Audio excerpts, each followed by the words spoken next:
Ang susunod na programa ay rated PG. Ito ay nangangailangan ng patnubay at gabay ng magulang para sa mga batang manonood.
Sigurado ka ba sa dinadaanan natin?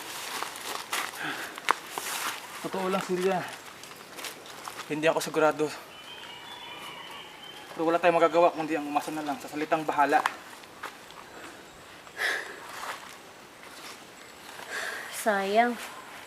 Nakarating na sana tayo ngayon sa Barrio San Joaquin. Kung hindi lang umipal ang dalawang yun. Siguro nakapagpahinga na tayo ngayon. At naghihintay kung kailan muling kikilos para hanapin ang kuweba ng ginto. Tama ka, Silya. At totoo nga ang sabi-sabi na ang mga tao nakatira sa Barrio San Joaquin ay mahigpit ang kakabantay sa kuweba. At hindi ito basta-bastang mapasok. Oo nga. Pero bakit kaya?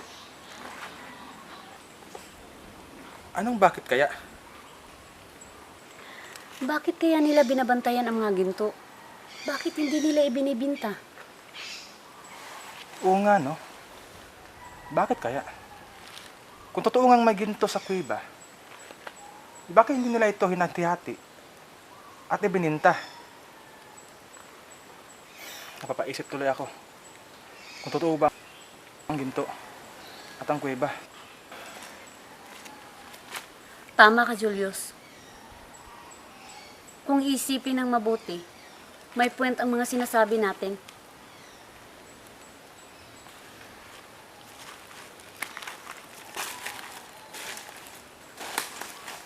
Saan mo ba nakuha ang mapang yan? Ibinigay ito ng isang babae sa akin sa bayan. Sinong babae?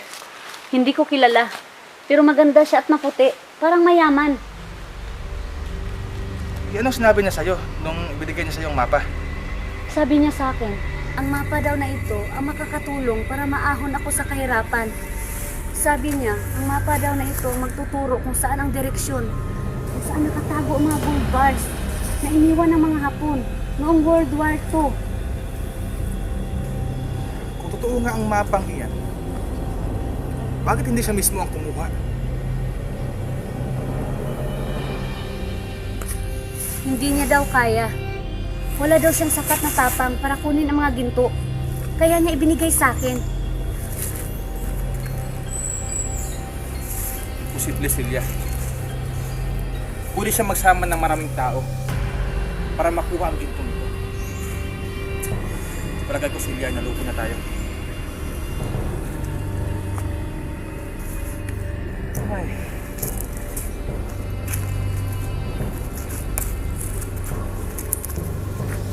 Julius, paano kung totoo ang mga ginto?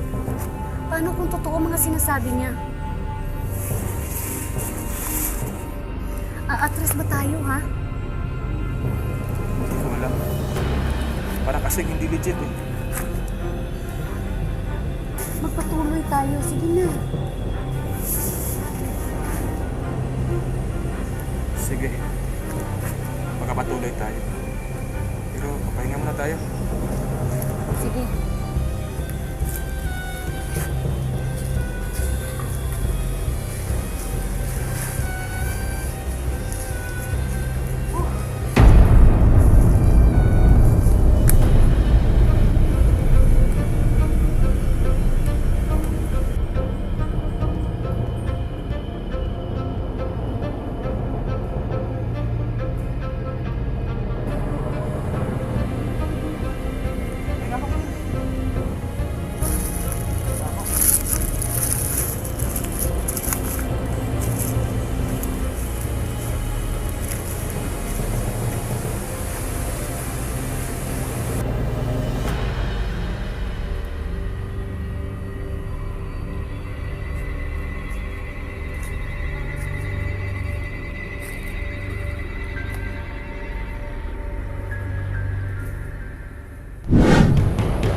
Ilan sila?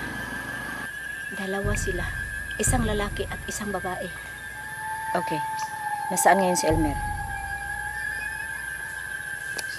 Inutosan ko siya. Sundan ang dalawa palabas ng baryo. Bakit mo yung ginawa, Telma? Kailangan natin ng mabibiktima. Kailangan natin na may makain. Sabi mo po kasi, Kapitana, mabantayan namin ang baryo. At siguraduhin na walang makapasok. Noon yon. Hindi na ngayon. Ano pong ibig niyo sabihin? Tilma, hindi mo ba napapansin? Nanghihina na tayo. Kailangan na natin ng makain. Di ba po, ang bilin sa atin ng mahal na Supremo? Hindi tayo papatay at kakain ng tao.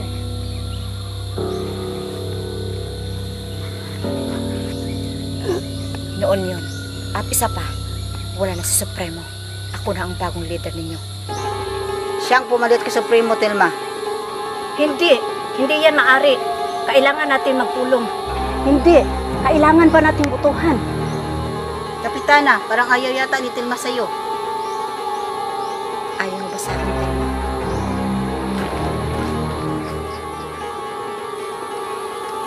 Binibiro lang kita. Siyempre, kailangan natin mag-conduct ng meeting. At hindi na kailangang bumoto kung sinong karapat-dapat maging leader. Dahil ako ang anak ni Supremo. At ako lang, karapat-dapat mag-leader sa kanya.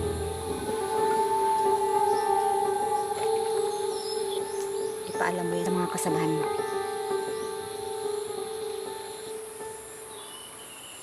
Tayo na, Rowena. May lalakarin pa tayo.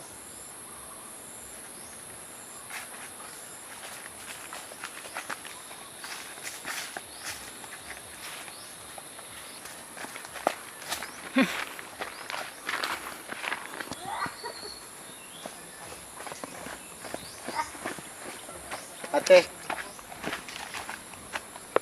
di ba si Kapitana yon? Anong ginagawa niya dito? Alam niya na may nakapasok. Anong sabi niya? Pabayaan daw. Ano? Siya daw ang papalit kay Supremo. Ano? Hindi maaari. Hindi siya pwedeng gumawa ng sariling desisyon. Siya daw po kasi ang anak ni Supremo. Kahit na, kailangan niya pa rin ang sang-ayon ng karamihan. Umuwi na lang muna tayo. Sa bahay na lang natin yan pag-usapan. Sige ate.